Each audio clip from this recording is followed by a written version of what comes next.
Hi everyone. We're in my bathroom today.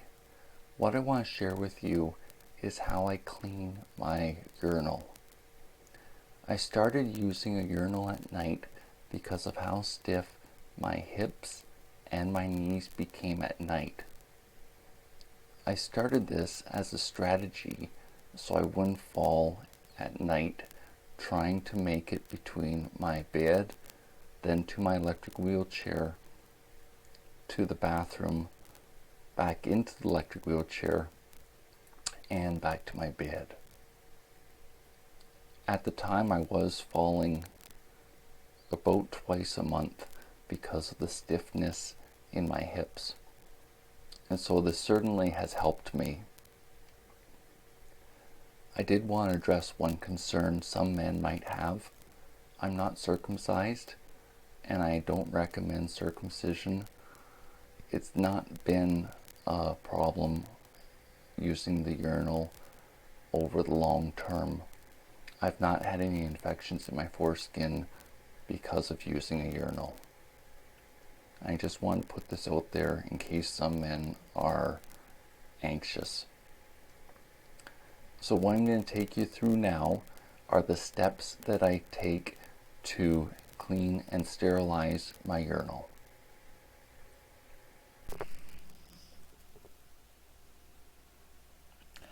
This is my urinal from last night. I'm going to empty it and show you how I sterilize it now. Before I begin, there are 2 steps you need to take before you empty it. The first step is looking at the volume. That is how much urine came out of you in the nighttime hours. So the line is up to here on mine. Okay, and that is more than sufficient. The reason you're checking the volume is to monitor for dehydration. It's extremely hard on your body when you don't drink enough water each day.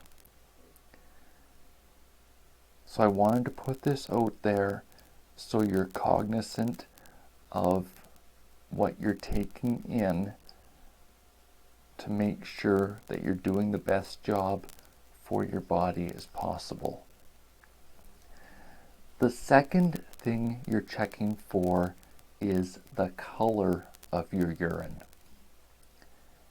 If your urine is a bright yellow, it's also a sign of dehydration. It's possible to have lots of urine, but for it to still be yellow. Whenever you eat food, it takes water to digest it. I'm on a high fiber diet because of my chronic pain and chronic pain medication use. I have to be careful that I have enough water to go with either the bran or salads or fruit that I eat so that my body isn't dehydrated. So I wanted to put these 2 things out there just as something you can generally monitor yourself and take responsibility for.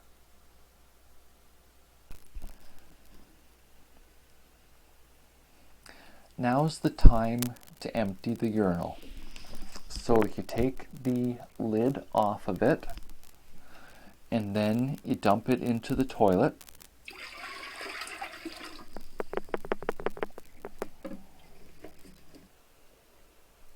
The next step goes to the bathroom tap.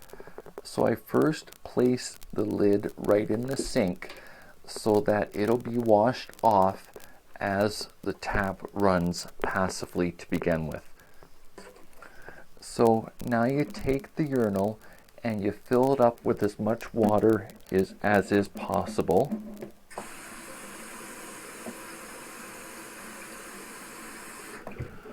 So the urinal will basically fill up to about here.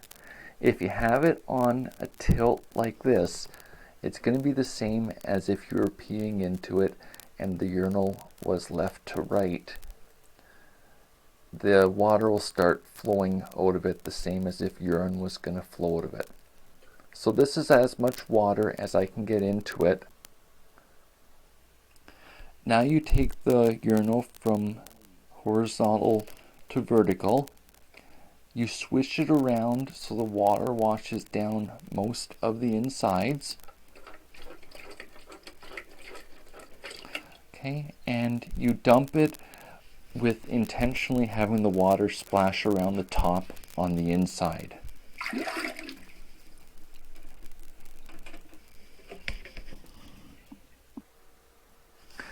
The next step is to pour vinegar into the urinal. I usually put in around 3/4 of a cup. That would be approximately half a mug of coffee or tea from your kitchen when you're drinking and having a meal.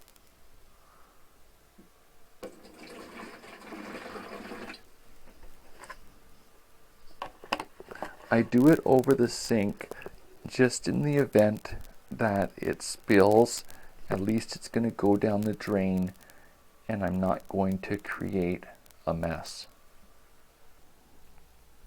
The next step is to put the lid onto it with your thumb securing the lid. Give the urinal a shake with the idea that you're painting the walls of the urinal with vinegar. You need to have your thumb on the cap to do this.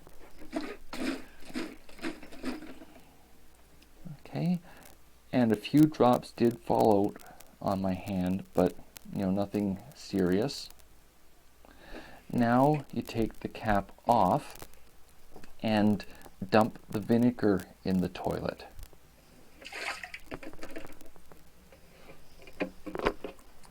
And then the final step of this is the same as if you'd used the toilet to pee into.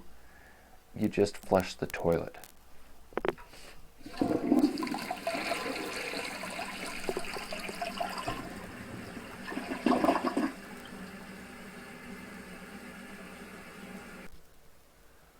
The next step is washing your hands, the same as if you'd just used the toilet, because you did handle the urinal.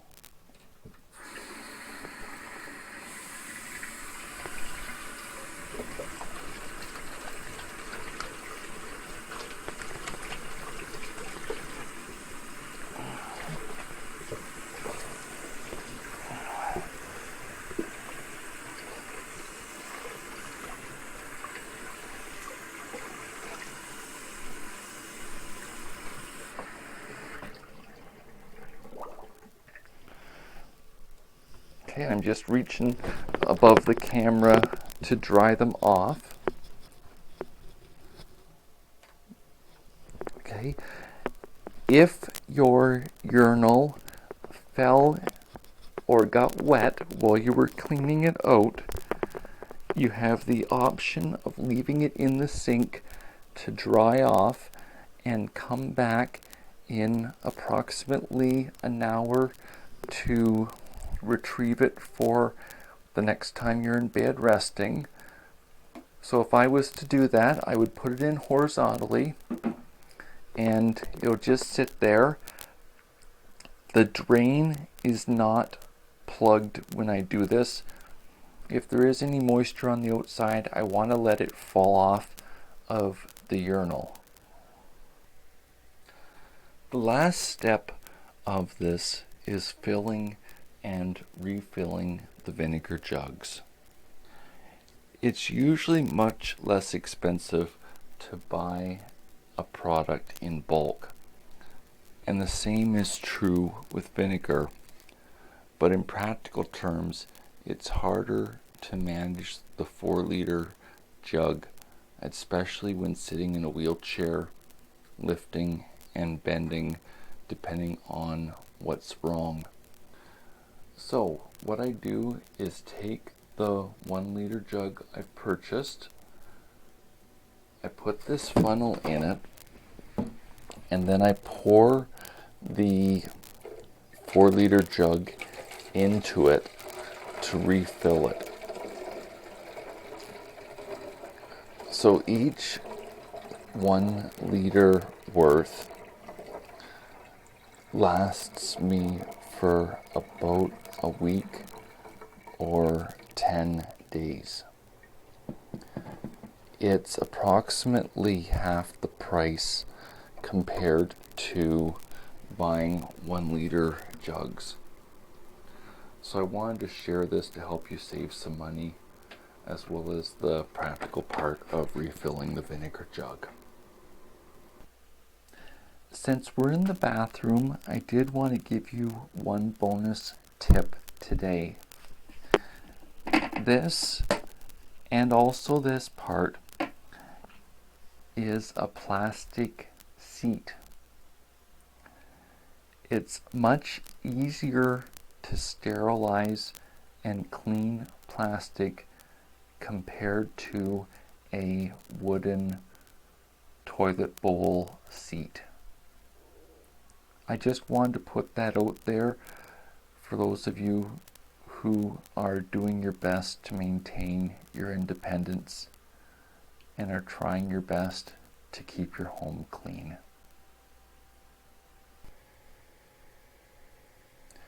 I want to thank you for this time that you spent with me today. I hope it's been helpful, and I made this in the hopes that it would help you increase your independence. Thanks for this time together. Bye for now.